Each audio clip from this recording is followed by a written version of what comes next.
Sir క్రైస్తవ సమాజంలో నుండి భావదారిద్ర్యం పోవాలంటే ఏం చేయాలి? ముందు అసలు ఫస్ట్ ఆఫ్ ఆల్ ఓం ప్రథమంగా నేను చెప్పాల్సింది ఏంటంటే భావదారిద్ర్యం పోవాలి అనే ఆశ కోరిక వీడికి ఉండాలి ముందు.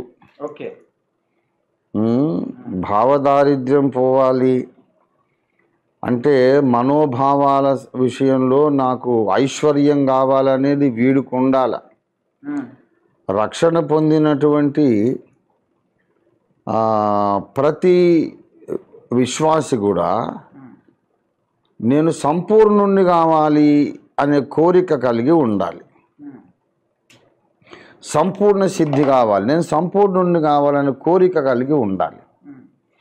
ఆ సంపూర్ణుడు కావడం అంటే విశ్వాసములో సంపూర్ణత, జ్ఞానములో సంపూర్ణత, ఏమండి దేవుని వ్యక్తిత్వాన్ని మనం ధరించుకోవడం, అందులో భాగము ఈ భావదారిద్ర్యాన్ని వదిలించుకోవడం కూడా.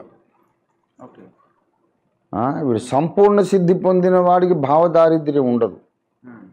సంపూర్ణ సిద్ధిని కోరుకొని ప్రయత్నము, సాధన, ప్రార్థన చేసేవాడికి కూడా భావదారిద్ర్యం ఉండదు. ఎందుకంటే దేవుడు మనలో కార్యం చేయటం ముందు మనోభావాల నుండి మన ఆత్మలోనికి జొరబడి ఆయన మన జీవితం అంతా కార్యం చేస్తాడు. ఇప్పుడు వినుట వలన విశ్వాసం కలుగును అన్నాం.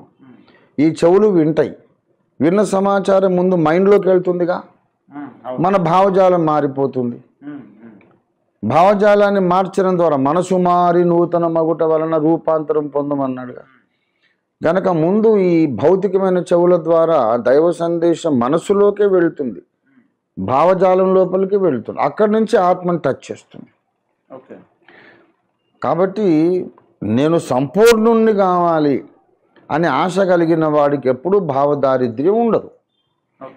అయితే 90% విశ్వాసులు ఏమనుకుంటారంటే, నేను నరకంలో పడబోతున్నాను, ఘోర ప్రమాదంలో ఉన్నాను, దేవుడు నరావతారం ఎత్తి నా కొరకు మరణించి లేచి ఆ నరక ప్రమాదాన్ని తప్పించాడు, ఇనఫ్ ఫర్ మీ, ఇది చాలు, ఆయన్ని నమ్ముకున్నాను, నేను ఎప్పుడు చచ్చిపోయినా ఇక నేను నరకానికి అయితే వెళ్ళను, పరలోకానికి గ్యారంటీగా వెళ్తాను, కనుక ఇంకా వేరే పర్ఫెక్షన్ నాకు అవసరం లేదు.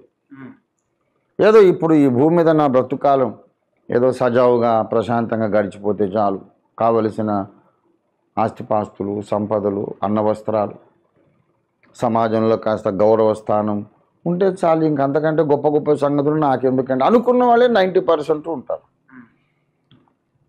ఎప్పుడైతే సంపూర్ణ సిద్ధి వీళ్ళకి అవసరం లేదో, దాని కొరకు అడగరు, యాచించరు, ప్రార్థించరు, ప్రయత్నం చేయరు,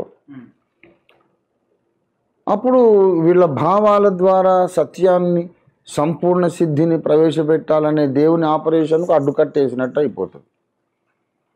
దేవుని భావాలు రావు గనుక వీళ్ళకి మళ్ళీ ఆదాము భావాలు ఉంటాయి.